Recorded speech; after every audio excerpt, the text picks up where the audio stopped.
enormous tech event. Tens of thousands of people have descended on this city, and one of them is my guest today, Imogen Heap. How did you start in music? So I think the reason why I started in music was because I'm a middle child, and as a middle child you're like really vying for attention, and we have a big grand piano in our house, and it's the loudest thing that, the loudest, most attention seeking thing in the house. So that's where I went, and I taught myself the piano, but my dad and my mum, they played a bit of piano. My brother also taught me the blues scale and kind of set me off on an improvising tip in that department. And then I realised that music was really my friend. It was the thing which kept me a companion through some difficult times. But then in school, I realised, okay, so my piano lesson, when I got the piano lessons, take me out of some other academic class. Good, yes. So then I'm going to learn others, and then I can get more. So then I learnt the cello and the clarinet, and then I did extra theory. And then I really just wanted to understand the orchestra. I wanted to understand all the different parts of the orchestra and try to write for them, because essentially I wanted to write music for orchestras. That was my childhood dream. I thought I'd have my own jumbo jet and I'd be flying around the world and premiering things at the Sydney Opera House and the Royal Albert Hall. But I didn't get to do that until about 7 years ago. It's just been a long route to So get you there, were always thinking big. I mean, you were never content just to play a tune on the piano. No, it was like, give me the orchestra. Yeah, I really wanted to just get my hands on lots of sound and noise and make a big racket, yeah. And so what was the dream? Did you want to be a pop star? No. Or a conductor? That was an accident, what was it, really. I really wanted to make music. That's all I wanted to do. I didn't care in what, I was lucky enough that nobody was like, you have to do this, you can't do that. I was just always encouraged to do what I love, and I'm really grateful. And I also, was with my dad, who has his own business, so the concept of working for somebody else was kind of alien to me. And my mum, just, crazy lady, does her own thing as well. And so this concept of, you do what you love, and that's it. So I just always did what I loved. And then when I was 12, I discovered that computers could help me get those orchestral things that I wanted to get out of my head, but that I would actually be able to hear them, and so would other people, because I'd be able to type the flute line and the cello lines into a keyboard, and then I'll be able to hear them back, because no 12-year-old is going to get an orchestra. I'm not Mozart, unfortunately. So that was a real great a turning point for me, because I realised that this computer was a real friend to me. And then I just kept going, kept writing music, and I did end up writing songs because I wasn't really that popular at school, and I couldn't really get along with anyone when I was at boarding school. So I wrote a lot of songs because I didn't have anyone to express that stuff to, which inevitably did end up making friends, because then people heard the songs, and we do what makes us kind of feel connected to people and understood, and that was the way that I connected with people. And then when I was 17. My manager, who was then my manager for another 20 years after that, he kind of kept chasing me around the Brit School, because I went to the Brit School because I wanted to learn about recording real audio, because I couldn't do that at the boarding school, and it was a free school, so it was like, go back and live with my mum or dad, or like go to the Brit School and it's free and go and live with the family. So I was like, that sounds good. So went there, learned about the studio and did some demos, and then my manager at the time heard them and kept chasing me around going, I want to hear some more songs. And I didn't understand the concept of a manager or even the record industry, even though I was at the Brit School. But back then they didn't talk about music industry stuff. It was like the second year it had ever been, there. And so I thought he just fancied me. So I just kept running away from him. And later obviously transpired that, no, he was interested in the songs, and that he had the concept of that I could make music records for a living and do songs. But that was never my intention. I just wanted to make music. I wanted to go to the study at the Royal College or something. But have you never really been able to decide what it is you like doing? No, because quite the contrary. you sing and write and produce and engineer and do all of those things. Yeah. And you collaborate and you work with other singers. Yeah. Aren't people supposed to go, this is what I am? Well, I think most people don't really want to do that and be stuck in a place for the rest of their life. I mean, in music, you usually have people who are one thing or another, don't they? I mean, you're unusual in that you straddle so many different things. The biggest contributor to me being able to go where I want and to do the things I want and not be confined to a specific set of small things that I do, because that does get extremely boring. I've toured, lots of times. I've made a few records all by myself, and it just gets a bit meh. And so, but the biggest reason that I can do that is because I haven't made it. You know, I haven't, in the eyes of a taxi man, ever made it. I'm not famous, and that is a great gift, to be able to make music and have a living with making music but not be famous. Because if I was, then I would have to do that. I would have to do the same thing. I'd have to reach another threshold, because I would only have time to go and keep that rat run going, you know, make the next record, do the next big tour, go up and up and up and up and bigger and bigger and bigger, and then eventually you can't, and then you hit rock bottom, and then what do? Because you don't have a fail-safe. But you're famous enough to have Taylor Swift as a fan. Well, Taylor Swift, discovered some music of mine, as, a few people did. And actually, I have a lot of music fans, like music maker fans. I would say that in music, probably everyone knows who I am. Like, who's a musician would know who I am. But if you go out on the street, nobody knows who I am. But that's great. So you love that? Yeah. I love that, yeah, because I get to work with the people I love. I get to, make a living from what I do, because I get to work with other people who do make money from streaming. But also I get invited to, make music because I have a huge back catalogue, because I've had lots of time to develop that, because I haven't had to keep up with the Joneses and do all that stuff. So, yeah, I've just been able to go and follow the passions that I want, and when something isn't working, I don't have a huge juggernaut behind me that I have to keep going. I can just change. I can just go, oh, now I'm going to do the gloves. Oh, now I'm going to explore generative and reactive music. Oh, now I'm going to go to China for 3 months. Oh, now I'm going to go and do this thing with this Indian musician. Like, that's the gift. Why is a musician here at Web Summit? I often ask myself the same question at like 4 a.m. Why am I here? I'm here because I believe in a better future for music makers, for music itself. We're in a golden age for listeners, but maybe it's time to have that golden age for music makers too. And I think with this technology of blockchain, combined with artificial intelligence and discoverability, embedded curation, digital identities, linked data, with all this combination of incredible tech, we have the potential to really create a flourishing in the music industry like never seen before. You're going to have to explain all of those words you just said. So what is the basic problem that you want to solve in the music industry? Okay, well, there's so many examples of the inefficiency of the music industry. I'll just give you one. So say the other day, I'm on tour at the moment. So I was in Iceland, and I was there with a DJ. The DJ didn't have any of my songs on his system, which is quite shocking. Like, a radio station, you should imagine, should have the access to all of the music in the world. Like, I know that's not a reality because they'd have to host a lot of stuff, and they haven't got that type of money to upkeep that database. So there's one problem. It's like, how do we enable people who should have access to music to be able to do that simply and quickly and swiftly, and acknowledge the right people and get what they need? And then the other side of it is, how do they pay me? So I was there in the room. He didn't have a song of mine. He played it off YouTube, but he still played it on the radio. So there is a mechanism for me to get paid via YouTube, via lots of different people in between that payment, and it might take 2 years for me to receive that money, and it'll be like it's a tiny little nano amount, which will have cost the system way more, like 1,000 times more than it actually would have ended up in my pocket. And the thing is, up until recently, there wasn't really a solution to that, but there is now a solution where we talk about this idea of shared databases, authoritative data being directed into a data set where multiple people can author into and have the capacity to do that and to change that, but everybody sees the change. So essentially, you could in the future have a mechanism whereby that radio station in Iceland, when he plays that song from a database that he doesn't have to upkeep, and they don't have to pay like thousands of pounds a year to try and keep that robust and good and correct, that they can access an open database of songs, and that they have the license to play that piece of music, and then that song pays everybody at the same time. It could still instantly. Yeah, it's for a smart contract. So 4 years ago, we did a little experiment where I just got a bit fed up of the situation. I was like, I can't just put another song out and add to the woes of bad data.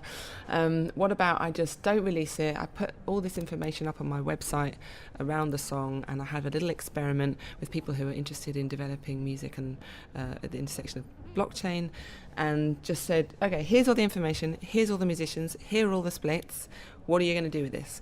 And a company called Ujo worked with us to develop the first smart contract for music, for a song. So when people downloaded the song, it distributed the payments to all the music makers to their crypto wallets in an instant.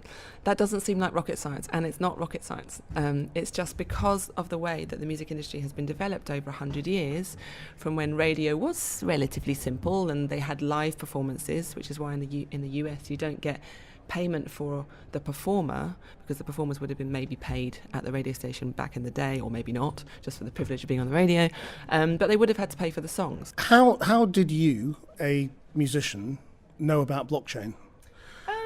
I like hearing about things which are going on. I've got musician friends who are also, aware of what's going on. We get invited to lots of kinds of different events just to kind of sometimes just be the entertainment. And as a result, we get to go to conferences and we hear about the technology that's out there. I mean, my first invitation into this different world, because as a musician when I was younger, like for the first kind of 7 or 8 years in the music business, I was very kind of in a bubble, in the music industry bubble. I knew about bands that were around me, I knew about the label, I knew, that was the world. I wasn't introduced into like the world of nanotechnology or geothermal or whatever else was going on at the TED conference that I first went to when I was like 23. And then I discovered all these amazing people doing incredible things, and I was just so blown away. And then from then, my passion for technology, and I just like, whenever I can, I try to read The New Scientist and just keep abreast of what's going on. But a dear friend of mine, she's a great inspiration to me, she's called Zoe Keating, and she was invited to go and play the cello at a blockchain summit on Necker Island, which was hosted by a company called Bitfury. Bitfury build these huge machines to churn algorithms to basically create the truth of when something has happened. This week we can say that this thing has happened, so then we're going to put this into the block, and then the blockchain continues.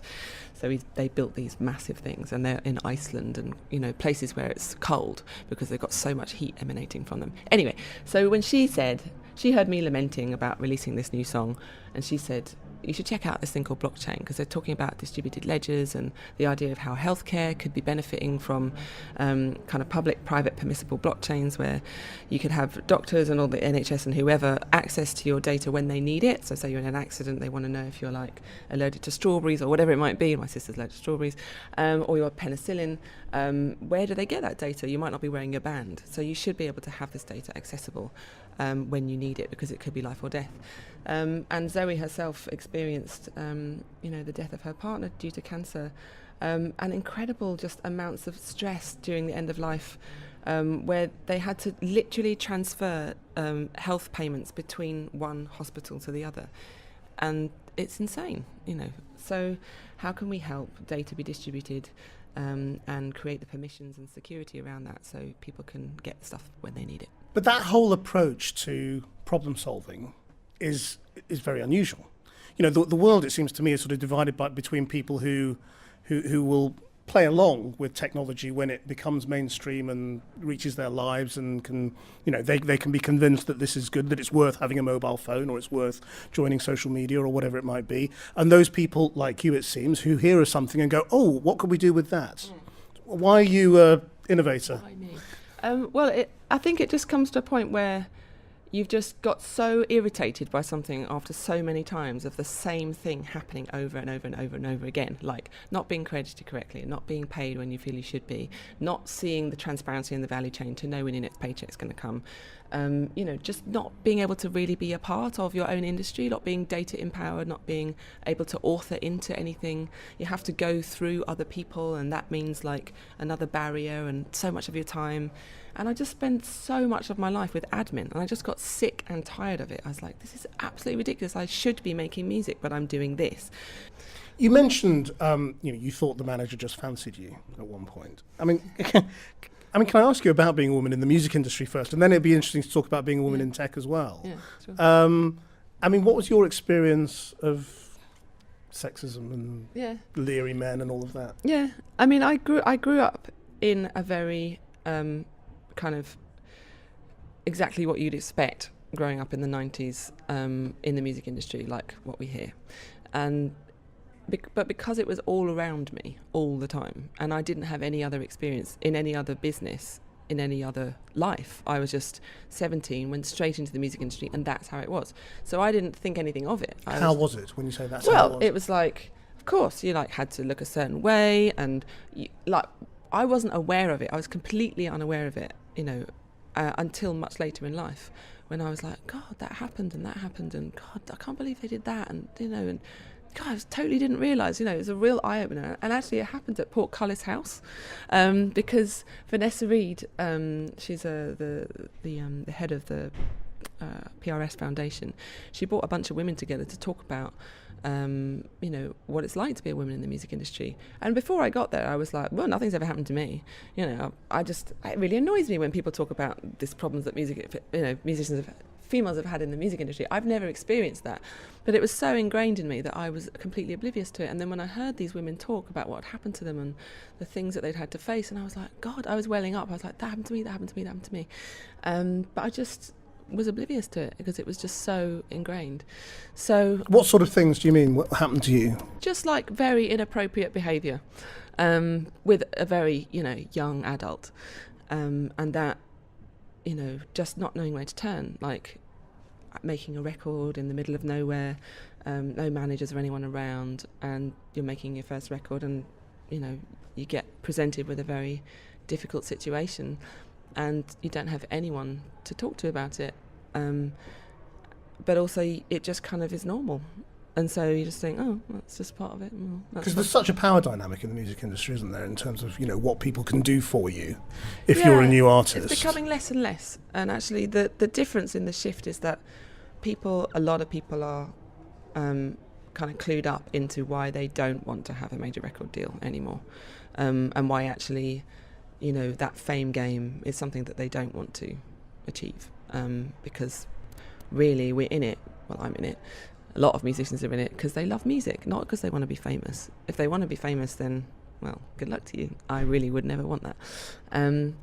So yeah, I've seen some pretty nasty things, and I'm just very glad to be in a position now where I don't have to deal with any of that. If somebody like the 17-year-old me could hit an app and just a friend of mine came up with this idea. It's called Press Pause, and it was just, we were having a sharing in we do these events for the Featured Artists Coalition in the UK, where I just invite musicians to come and talk about the problems that they've had in the music industry. It's called Horror Stories. And on this one particular one, a lot of women just started talking. This is before the Me Too movement. It was like just before the Me Too movement. We were like ahead of our time. And Lucy said, what you need is like an app that you can press. Like, it's called Press Pause. And if you ever get into a situation like that, you can like press it, like get out of the situation, just say, I need the toilet or something. Go out of the situation, speak in your problem, and music makers would hear your problem if they had the app open, and they could say what I would say to a 17-year-old me was just tell him to go away. You can swear, it's fine. Okay, tell him to fuck off. Tell him to fuck off. Don't stand for it. And actually, what will happen is the opposite of what you'd think. I think he would have been deeply embarrassed, realised that also it was very ingrained in his life as well, and I think he would have been deeply embarrassed and said sorry and changed his ways. And how have you found the tech industry by comparison? I've so far had, again, kind of good experiences, but I am also aware of the fact that I haven't got funding. That, you know, I see other people, and I don't know if it's because they got better ideas. I mean, for this project, right? Just in life, like funding for the gloves, funding for the Creative Passport, funding for the various projects I've done, charity-based projects, whatever, just never got really any funding. But I look at other people who are men who have got funding, and I'm wondering, is that because mainly there's male investors who want to invest? I don't know. But actually this time, it's I feel like I'm in a really like perfect time in history where there is the Me Too movement, there is like real active trying from conferences to create that kind of equal visibility of, you know, male and female, to get into the into the speakers and on the panels. So I'm also getting invited because I'm in that time. So it's a combination of things that's really helping right now. Now the gloves, you've mentioned them a couple of times. Yeah. What is it, and how did it come about? Yeah.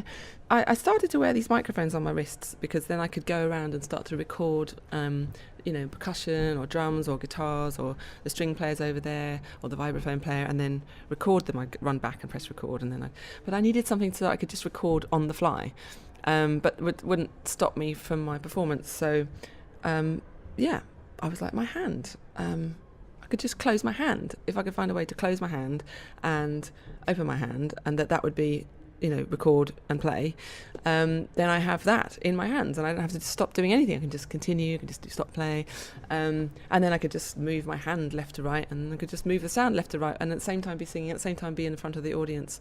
And so I just went on this crazy trip, trying to develop this system that, eventually I thought it would probably take me like a few months, but it's still 8 years on.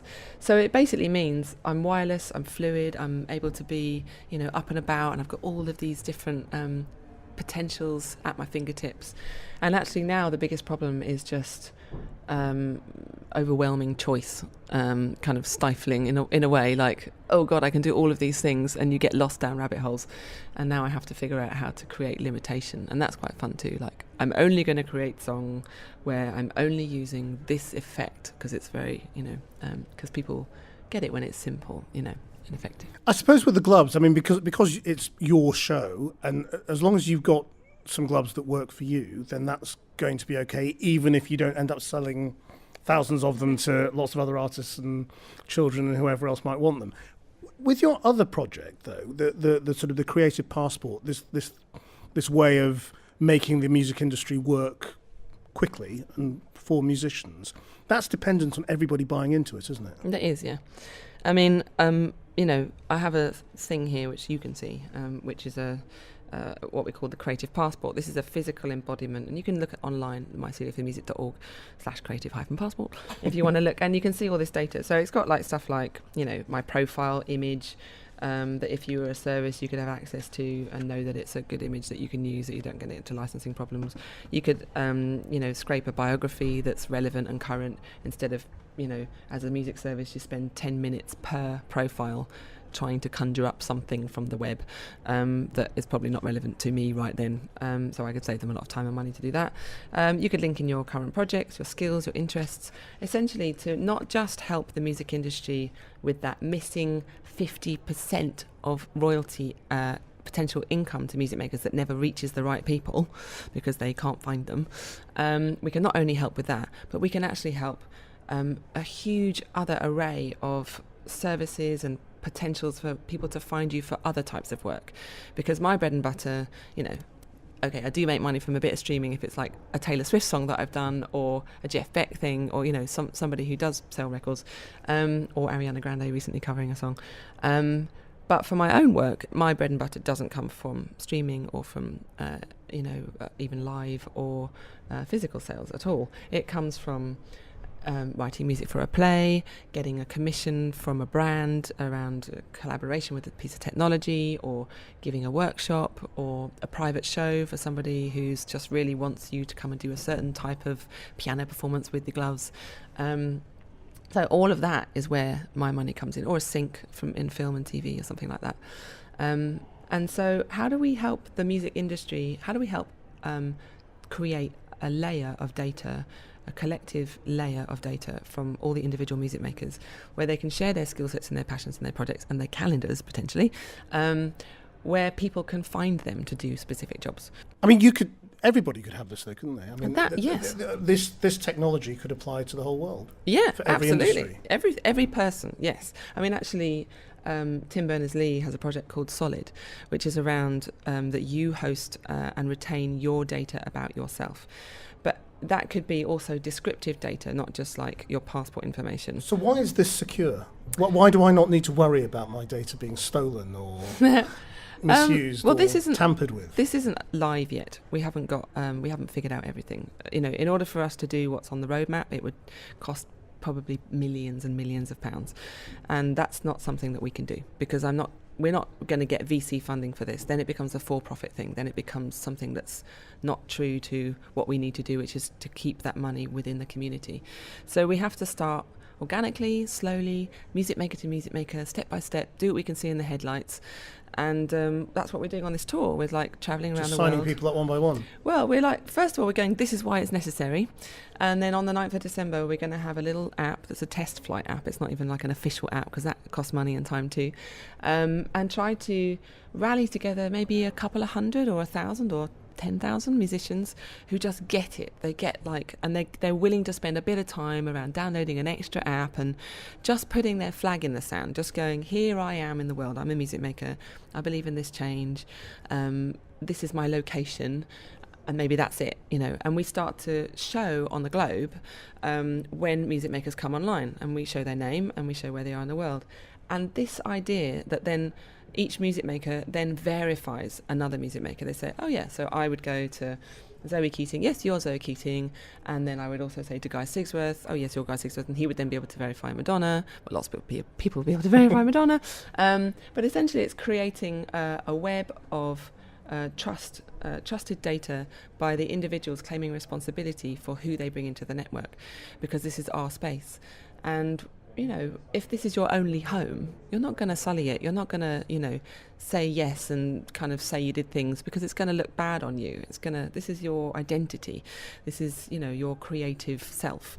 And why aren't you going out there trying to get venture capital funding for this? It's just a waste of time. And it's so incredibly hard, and I just don't have the energy for it. And I'd much rather spend the time, you know, touring, which I have to do anyway. I'm doing a, you know, music tour and a tech tour. And it's also about meeting those.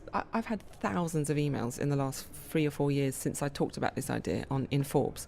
And that's actually the reason why I'm even here, is because I just got an incredible amount of like, oh my God, this is amazing, you have to do it. Or, you know, or where can we sign up? Or I want to download my passport. You know, it's like, it's not here yet. I was just sharing an idea.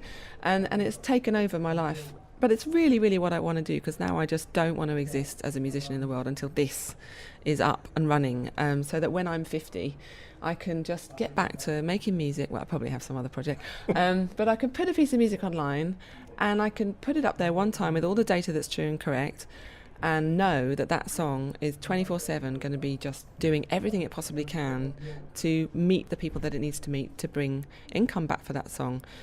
I even want to get to the point where, you know, a natural disaster happens somewhere where I have an affinity to, or I personally feel I want to give money to that particular cause.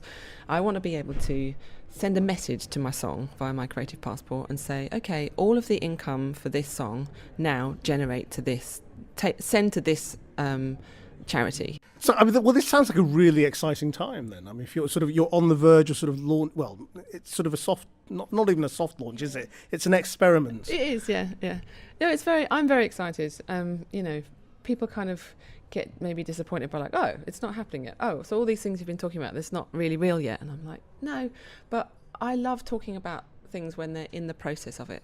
And I suppose you can do this because you have these very successful commercial things like Harry Potter. Yeah, that is a big one, yeah. That will keep you going. Tell me a little bit about that, because it's just out now. Yeah, it came out a couple of days ago. Yeah, so my last biggest project that was really amazing to get. A friend of mine, Stephen Hoggett, he's the movement director for the play, and I was pushing Scout through a muddy field. That's your child? That's my child, yeah, yes. About 4 years ago. She's 4 tomorrow, actually. And he was like, Imogen, I'm working with this play, and they're just loving your music, and it's just, we're workshopping it, and it works brilliantly. Am I okay to carry on? I was like, what is it? He said, I can't tell you, but it's about a boy with a scar. And I was like, okay. So I looked it up online, I saw Stephen Hoggett and Harry Potter in the play, and I got very excited. And I'd never put those two together, but it really does work.